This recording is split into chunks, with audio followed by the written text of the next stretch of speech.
Hi, I'm Killy Scheer. I am the owner and principal of Scheer & Co. Interior Design. We're an Austin-based company working mostly in Texas, but always open to traveling, and we've done a few projects nationally in the past. We focus on high-end residential interiors, but we've also done some small business interiors as well, so restaurants and offices, and we love the challenge of anything that comes our way. Interior design has always, like many designers say, it's sort of always been there without me realizing it. So as a kid, I was always rearranging my room. When I went to college, I had the nicest dorm. My first, apartment out of college was, for being a crappy apartment, was really well appointed. So these things, I was very sensitive to my environment always, but had no idea this was a career option. And I'd had a couple of jobs. Then I kind of moved into a career in the real estate marketing world, as far as I was doing writing for a real estate marketing newsletter. Writing was a first passion of mine, and I had done a handful of jobs in the home loan industry, so sort of related home industry, but not on the creative side. I eventually started taking some art and design classes to just feed my soul a little bit more, and I felt like I was dying a slow death of numbers and things that weren't that interesting to me. So just started taking some art classes for myself, and then realized I really need to make a career change. I didn't want to try another job. I wanted to figure out what I was going to do for the rest of my life. I did a bunch of research, and then interior design kept popping up. And then I started reading a little bit about it and understand. I was like, oh, I've been doing this. I just didn't know I was doing it, on a very low level.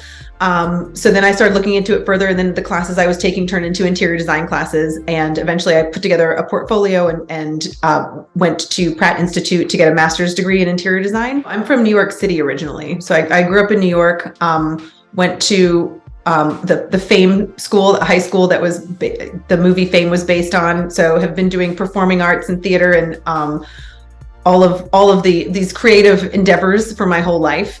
So it's a continuation of that. There's a lot of theater and interior design. We don't propagate a certain look. We don't have a signature style or anything like that. One of the many things I love about interior design in general, but the way we run the company is that we're very client driven. So we take every client, every project is specifically tailored to the people that we're working with. Which sounds kind of obvious, but there's definitely designers out there who make it very easy on themselves by sort of stamping out a look, and they have it really does help with your branding and marketing. But as far as a design challenge and really solving problems, we really love to get into the nitty gritty and learn what makes our clients tick, and create really unique spaces. So that means we spend a lot of time on the front end figuring out who they are, what they love, how they want to live, how they want to present themselves, how they want to feel, all these parts and pieces to create a unique finished product for them and their families and their friends and whoever enjoys the space with them. It's gotten so much better in the last 10 years, but it's not that easy to find new things. And Austin loves a trend. Austin homeowners love a trend. I don't know what the deal is with that, but everything that comes through, Austin just grabs onto it. So all of our houses start looking the same in a certain decade, and then they change the next decade. So, but as far as shopping and sourcing, we do most of our shopping and sourcing outside of Austin. So I do, go back to New York pretty frequently, but really any of the markets, even the access of, Dallas and Houston have more showrooms, more places to go. There's more antique shops. There's more of everything. We have good relationships with the vendors. So we do, we're able to pull things from different places. Luckily, most showrooms have a road rep, so that we've got, we really rely on those reps to come in to us to show us the new offerings. But it is a little hard when I go to another city where you can just walk into a place, basically design an entire house in a day, which we would never do. But at least you have the access. It really comes into play with accessories and pillows and things like that you do want to be able to grab them, bring them over to a client's house. And in our case, we have to go buy a bunch of stuff, have it all shipped to us, then do our presentation with the client, then ship it all back. So it's really not a super easy process in that sense. So we're definitely limited. It's getting better, but it would be a lot easier to do this in another city for sure. The pandemic didn't help any of that. So we have a handful of people that we know are going to be retiring soon. So there's a couple of, like furniture finishers, our wallpaper installer. There's, some of our core guys who are the ones that show up, don't really need any guidance or help. They're experts. They come in, they're prepared, they do their job, they do it perfectly, and they leave, and then that's it. And it's no headache. But those are skills that people are not wanting to train for right now.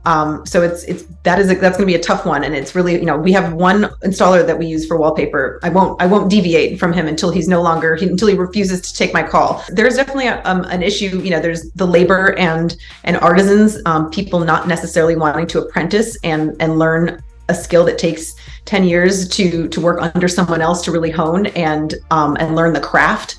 There's just a lot of people who want to slap together a, shaker this and, piece of wood with the steel base, call it a bench, and, not really think about the nuances and carving and, turn wood and all of those skills that take, that are kind of passed on to generations. And I will say, like, our furniture finisher, our wallpaper installer, they both come from families who did this. So they learned from their fathers, from their grandfathers. These are skills that have been passed down through the family, which is why they're so good at it. They sort of live and breathe it. Like I live and breathe design, they live and breathe wallpaper installation. Trends come and go. Trends are they're there for a reason. They were often a time in history, a period in history, a style in history that kind of gets picked up again by future generations. So my whole thing with trends is if there's something that, like a Zalige tile has been very trendy for the last few years. If you can use it in unique ways, or if it works in an interior that has staying power or a timelessness, then it's always going to be in fashion. So, it's okay to use trends as long as you, or, kind of lean on trends as long as you work them in a way that is timeless. So, which is not, always the case. So if you start pulling things from Pinterest and just plugging in, having the same kitchen as everybody else, like that starts becoming, in a couple of years, you're going to be tired of that. But I do think I'm seeing a little bit more uniqueness. So I think the pandemic changed a lot for people, obviously. So, and they just want to be happy in their houses. So, do you love it? It doesn't have, your friends don't need to have it. Do you want something unique? Do you want to, this to reflect you? And I think that's what we've been seeing is really, people wanting a little, more layered, more texture, more pattern, just things that make them happy. They have a wallpaper that's fun. It just makes them smile. These are who wants to come home and, hate your house. So I think that's what we're seeing a lot of. I think the real estate market helps that too. I mean, people can't just buy the next house. They have to stay in their house and they have to love that house. And that happened a lot, obviously, during the pandemic, but also now with interest rates, people are sticking around, a lot of people are just going to stay and fix the house they have, and make it right for them for the next 10 years rather than jump ship and try something else. I'm incredibly verbose. So I think people are always surprised when I tell them I'm very shy. I grew up doing theater and I was singing, dancing. I was kind of always on a stage. And that, of course, got me out of my shell, but it taught me how to put on a show. So, when I face our clients, when we do presentations, to me, that's all a show. I'm on stage. I'm doing my little, my little song and dance. And, but really and I think the older I get, the more introverted I become, and the more time I need to recharge. We've got a lot going on in the office. I'm constantly talking to people and constantly making decisions, constantly coming up with solutions. So when I go home, I am quiet and sometimes I don't want music on. I don't want anything. I don't want any noises, and I don't want to see anything. So, I currently have no art up in my own house. We have a lot of white walls. It like, you'd be surprised given that, some of the work that we're doing, which is very rich in tones and hues and layered. My house has become a little bit of it's a kind of a palette cleanser.